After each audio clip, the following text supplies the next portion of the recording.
Donc, la comptabilisation proprement dite.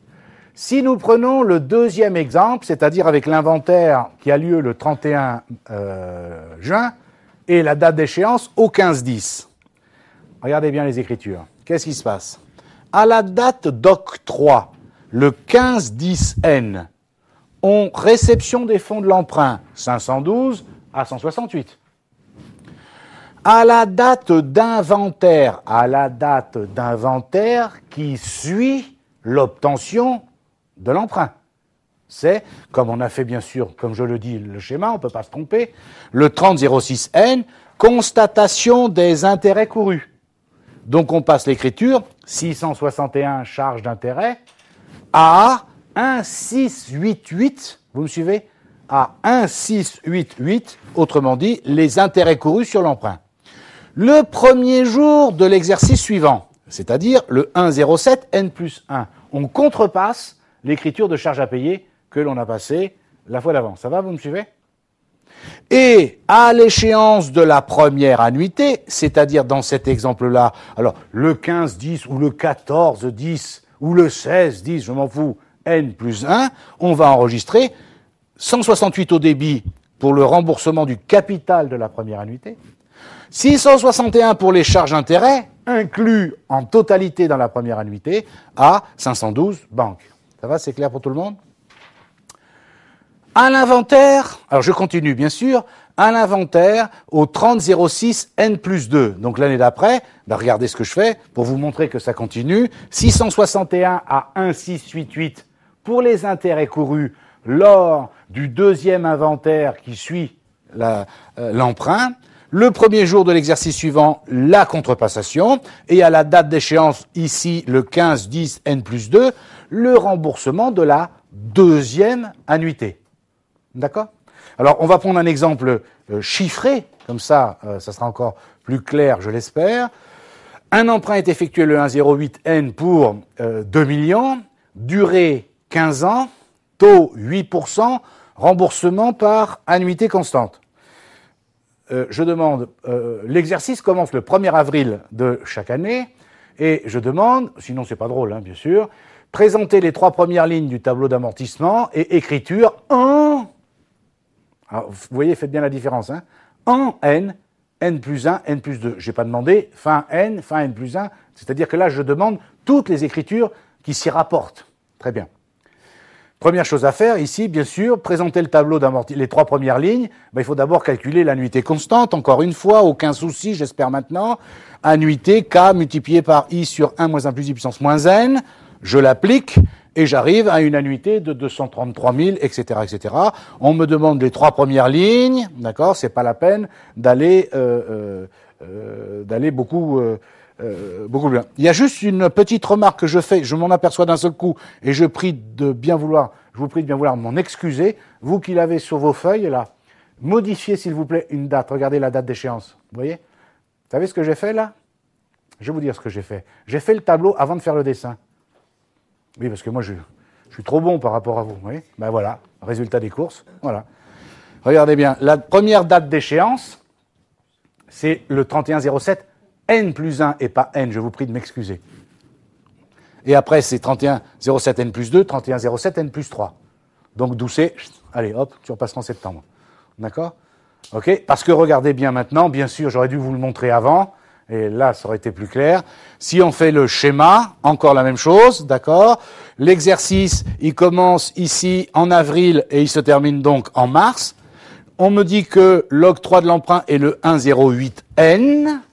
Donc, l'exercice qui suit, la fin d'exercice qui suit, c'est le 31,03N plus 1, puisqu'en décembre, j'ai changé de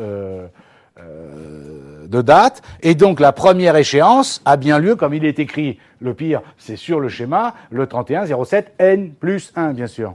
D'accord? Donc vous voyez que même en faisant le schéma, d'accord, mais moi je l'ai dû faire après, ok, mais même en le faisant, on arrive quand même des fois à se tromper. Alors inutile de vous dire que si vous le faites pas, c'est même pas la peine, quoi. Hein, ok? Trop de sources d'erreurs. Donc on reprend, il n'y a pas de souci au niveau du principe, d'accord? L'annuité est constante, les intérêts, etc., etc. Et maintenant, on passe les écritures. Alors, vous qui avez le cours sous les yeux, Regardez bien hein, l'exemple, le tableau, pour bien voir avec les écritures à quoi ça correspond. Le 1,08N, qu'est-ce qui se passe? 512 à 168, réception des fonds de l'emprunt pour 2 millions.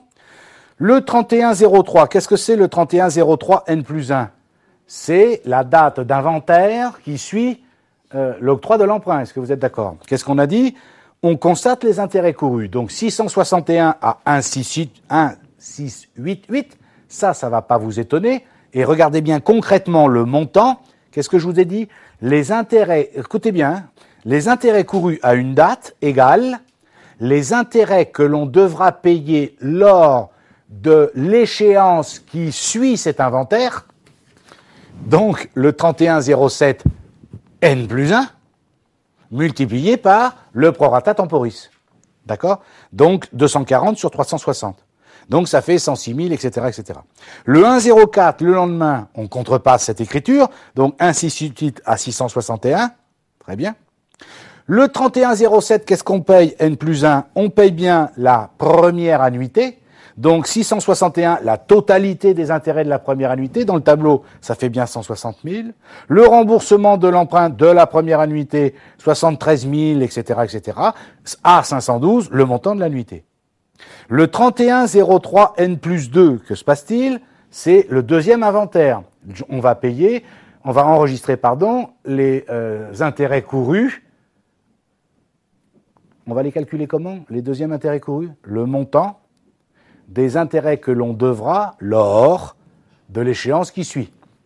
Donc 154 107,27 multiplié par 240 sur 360, etc., etc. On est d'accord sur le principe? D'accord? Ok, alors donc là je ne vais pas continuer parce que c'est toujours le même principe. Alors, remarque préalable. Bien sûr, en cas de remboursement d'un emprunt par amortissement constant, le principe est exactement le même, le principe. Donc, avant de commencer un problème de ce genre, vérifiez si le remboursement de l'emprunt est par amortissement constant ou annuité constante, parce que je vous le garantis qu'en allant vite, on voit constant et on pense l'un ou l'autre. Il faut faire attention, annuité constante ou amortissement constant. Vérifiez la date d'inventaire qui peut être différente de la date d'échéance.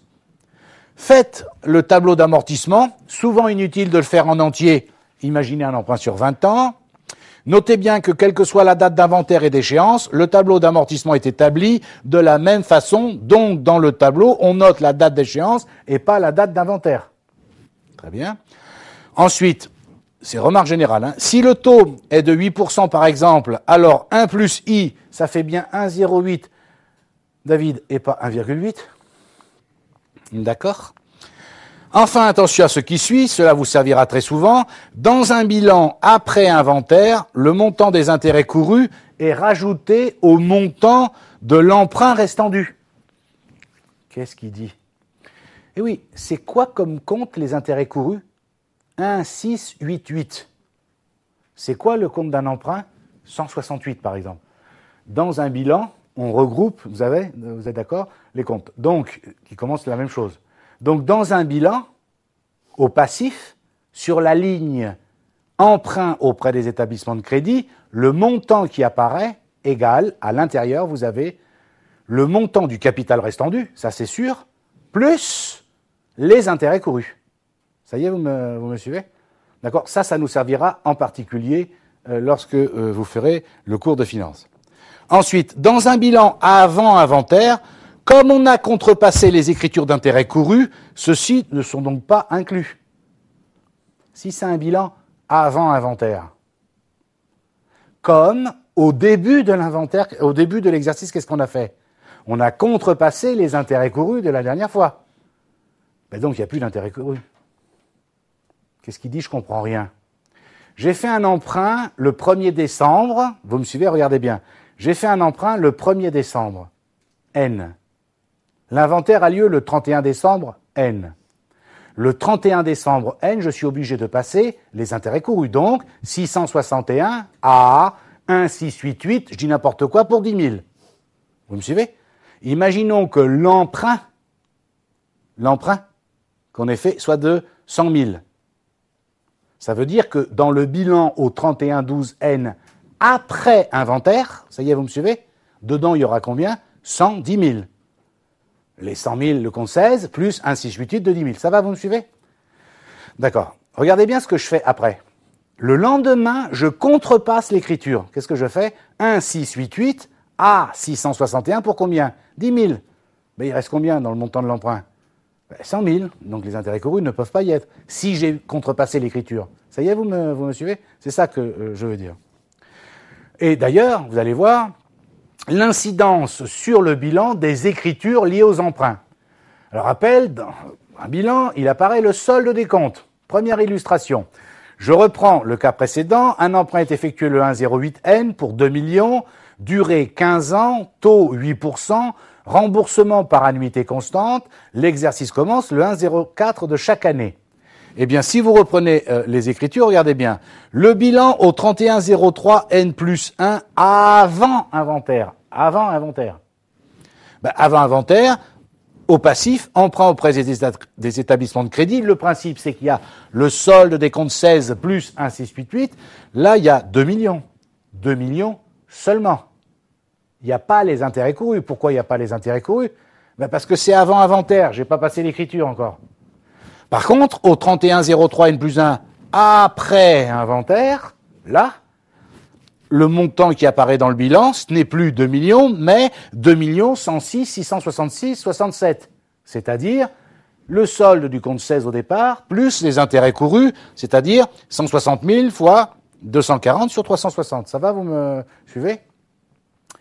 Au 31,03 N plus 2 avant inventaire, au passif, qu'est-ce qu'il va y avoir? J'ai écrit, moi, 1 926 340 91. Qu'est-ce qu'il y a? C'est le solde des comptes 16 plus 1 688. Autrement dit, 2 106 666 67. Qu'est-ce que c'est?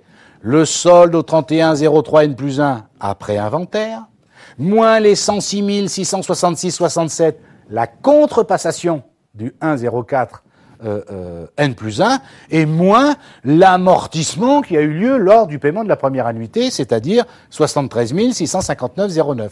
Donc ça me fait 1 926, etc., etc.